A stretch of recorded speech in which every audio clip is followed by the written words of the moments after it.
በስመ አብ ወወልድ ወመንፈስ ቅዱስ አሃዱ አምላክ አሜን። የተወደዳችሁ የእግዚአብሔር ቤተሰቦች በዓለም ዙሪያ የምትገኙ የማይቶት ሚዲያ ተከታታዮች እንደምን ከረማችሁ?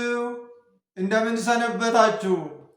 ምሕረቱ የማያልቅበት የዘመናት ጌታ የመጽናናት አባት ልዑለ ባሕርይ እግዚአብሔር አምላካችን ስሙ ዛሬም ዘወትርም የተመሰገነ ይሁን።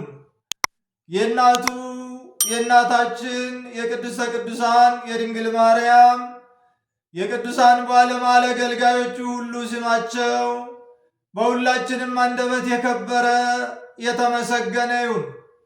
እንደ እግዚአብሔር አምላካችን ቅዱስ ፈቃድ ዛሬ የምንማማርበት የትምህርታችን ርዕስ ሰውየው ዳነ የሚል ይሆናል። የዮሐንስ ወንጌል ምዕራፍ 5 ቁጥር 9 ላይ የምናገኘው የእግዚአብሔር ቃል ነው። የትምህርቱ ዓላማ ችግር በገጠመን፣ መከራ በበዛብን፣ ደዌ ጸንቶብን፣ ሰው ንቆ ተጠይፎ በተወን ጊዜ እግዚአብሔር የማይለየን እግዚአብሔር የማይተወን መሆኑን ማስገንዘብ ነው። ልዑለ ባሕርይ እግዚአብሔር በቸርነቱ በምሕረቱ በርኅራኄው እንኳን በአርአያውና በአምሳሉ የፈጠረውን የሰው ልጅ ይቅርና ለአንክሮ ለተዘክሮ የተፈጠሩትንም ፍጡራኑን አይተውም። ይመግባል፣ ይጠብቃል እግዚአብሔር። ስለዚህ መከራ ቢደርስብን፣ ችግር ቢወድቅብን፣ ብንታመም፣ ሰው ቢጠላን፣ ብንረሳ፣ ብንዘነጋ በሰው ዘንድ በሥላሴ ግን አንዘነጋም። በእግዚአብሔር አንረሳም። እግዚአብሔር ይጠብቀናል፣ ሁልጊዜ ይንከባከበናል፣ ይመግባል፣ ይጠብቃል እግዚአብሔር። ዛሬ በቤተ ክርስቲያናችን አስተምህሮ ሰንበቷ መጻጉዕ ተብላ ተሰይማለች። ጌታችን አምላካችን መድኃኒታችን ኢየሱስ ክርስቶስ የአይሁድን በዓል ለማክበር ከገሊላ ወደ ኢየሩሳሌም ወጣ። በኢየሩሳሌምም በበጎች በር አጠገብ በዕብራይስጥ ቤተ ሳይዳ የምትባል መጠመቂያ ነበረች። ቤተ ሳይዳ ማለት ቤተ ሳይል፣ ቤተ ድህነት፣ ቤተ ምሕረት፣ ቤተ ፈውስ ማለት ነው። በመጠመቂያይቱ ውስጥ 5 እርከኖች ነበሩባት። የአምስቱ አዕማደ ምስጢር ምሳሌዎች ናቸው። 5ቱ አዕማደ ምስጢራት የሚባሉት ምስጢረ ሥላሴ፣ ምስጢረ ሥጋዌ፣ ምስጢረ ቁርባን፣ ምስጢረ ጥምቀትና ምስጢረ ትንሣኤ ሙታን ናቸው። በ5ቱም እርከኖች ውስጥ በ5 አይነት ደዌ የተያዙ ሕሙማን ተኝተው ነበር። ዕውራን፣ አንካሶች፣ ሰውነታቸው የሰለለ፣ ልምሾች፣ አካላቸው የተደበለበለ በየሳምንቱ የጌታ መልአክ አንድ ቀን በቀዳሚት ሰንበት ከሰማይ እየወረደ ወደ መጠመቂያይቱ ውሃውን ያናውጥ ነበርና ፈውስ፣ ድነት ለማግኘት በዛ ተኝተዋል። መልአኩ ወደ መጠመቂያይቱ ወርዶ ውሃውን ባናወጠ ጊዜ እዚያ ከተኙት መካከል ከሁሉ ቀድሞ የገባ አንድ ሰው ብቻ ይፈወስ ነበር። ፈውሱ አይደገምም። አንድ ሰው ብቻ ነው የሚድነው። መልአኩ የቀሳውስት ውሃው የጥምቀት እዛ የተኙት 5ቱ ድውያን ወይም በ5 አይነት ደዌ የተያዙት ደግሞ የ5ቱ ጾታ ምዕመናን ምሳሌዎች ናቸው። 5ቱ ጾታ ምዕመናን የሚባሉት አይሩግ፣ ወራዙት፣ አንስት፣ ካህናትና መነኮሳት ናቸው። መልአኩ የሚወርደው ለሁለት ነገር ነው። አንደኛ ለቀድሶተ ማያት ውሃ ለመቀደስ ለመባረክ ይወርዳል።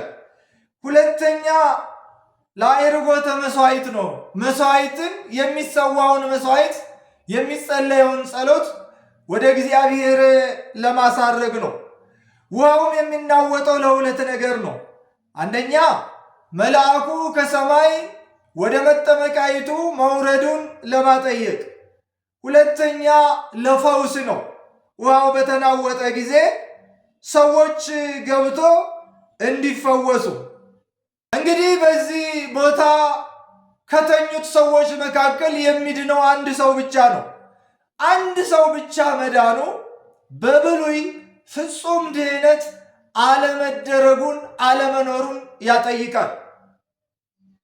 አንድ ሰው መፈወሱ ደግሞ እግዚአብሔር ሀልወቱ እንዳይረሳ እንዳይዘነጋ ገቢረ ተአምራቱ እንዲወሳ በአባቶቻችን ዘመን እንጂ በእኛ ዘመንማ እግዚአብሔር ተአምራትን አይሰራም እንዳይሉ ይህንንም ለማስተማር ነው። በአዲስ ኪዳን ግን ፍጹም ድህነት ይደረጋል።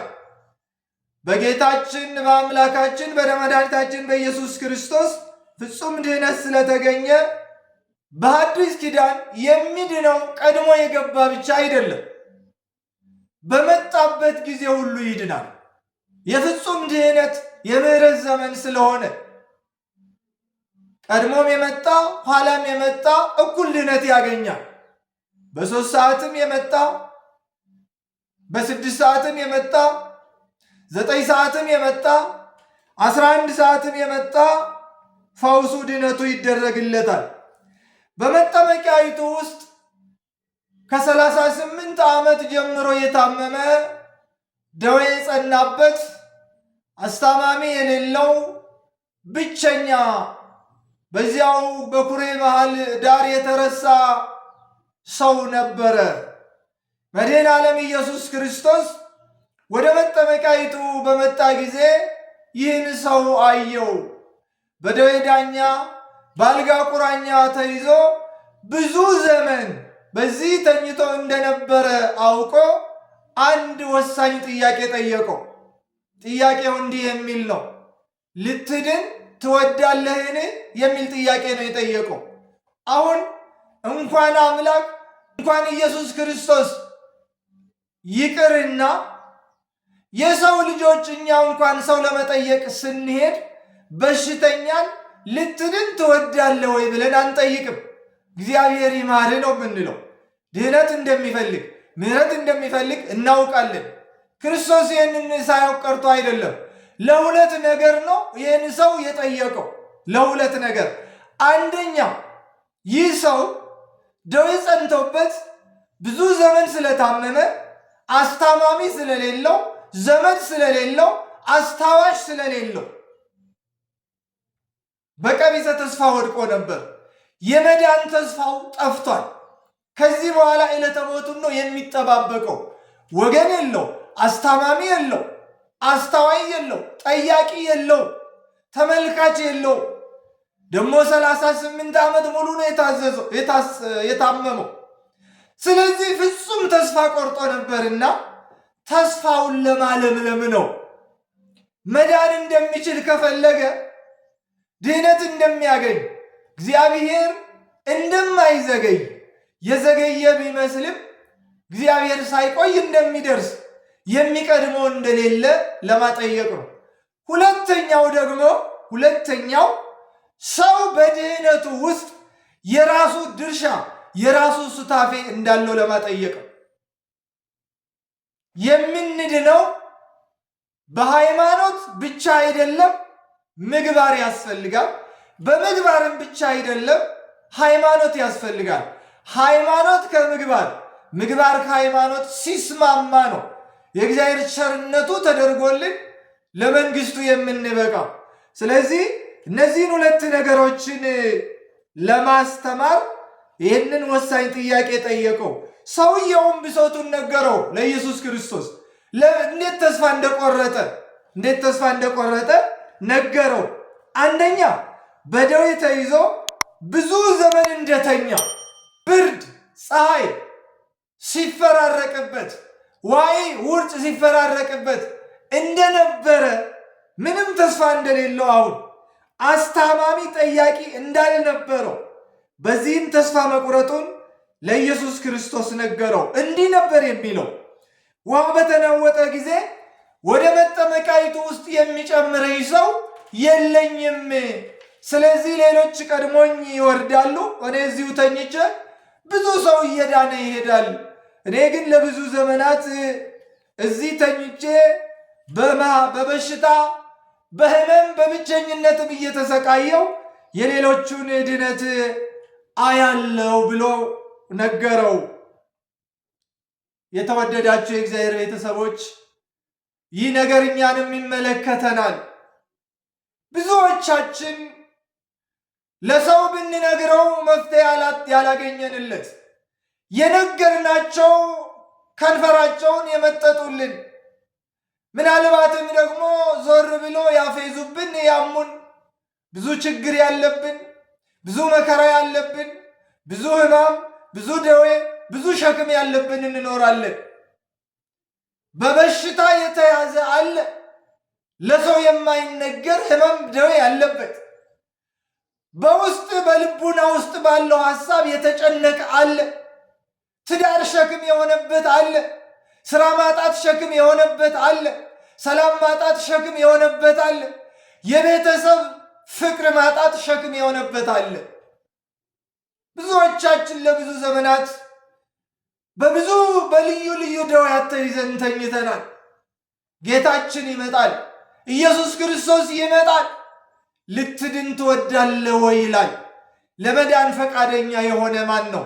በእግዚአብሔር ተስፋ ያልቆረጠ ተስፋው ያልመነመነ እግዚአብሔር ማዳን እንደሚችል እግዚአብሔር እንደሚመጣ እንደማይዘገይ ቢቆይም እንደማይዘገይ በመጣ ጊዜ ግን ፈውሱ ፍጹም መሆኑን ማመን ያስፈልጋል።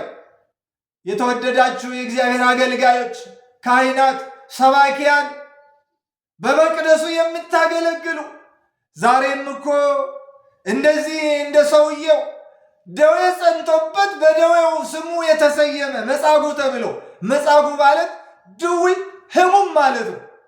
ፍጹም ታማሚ በሽተኛ ማለት ነው። እንደሱ ተስፋ የቆረጡ ወደ መጠመቂያይቱ ውስጥ የሚጨምረኝ የለም የሚሉ እኮ አሉ።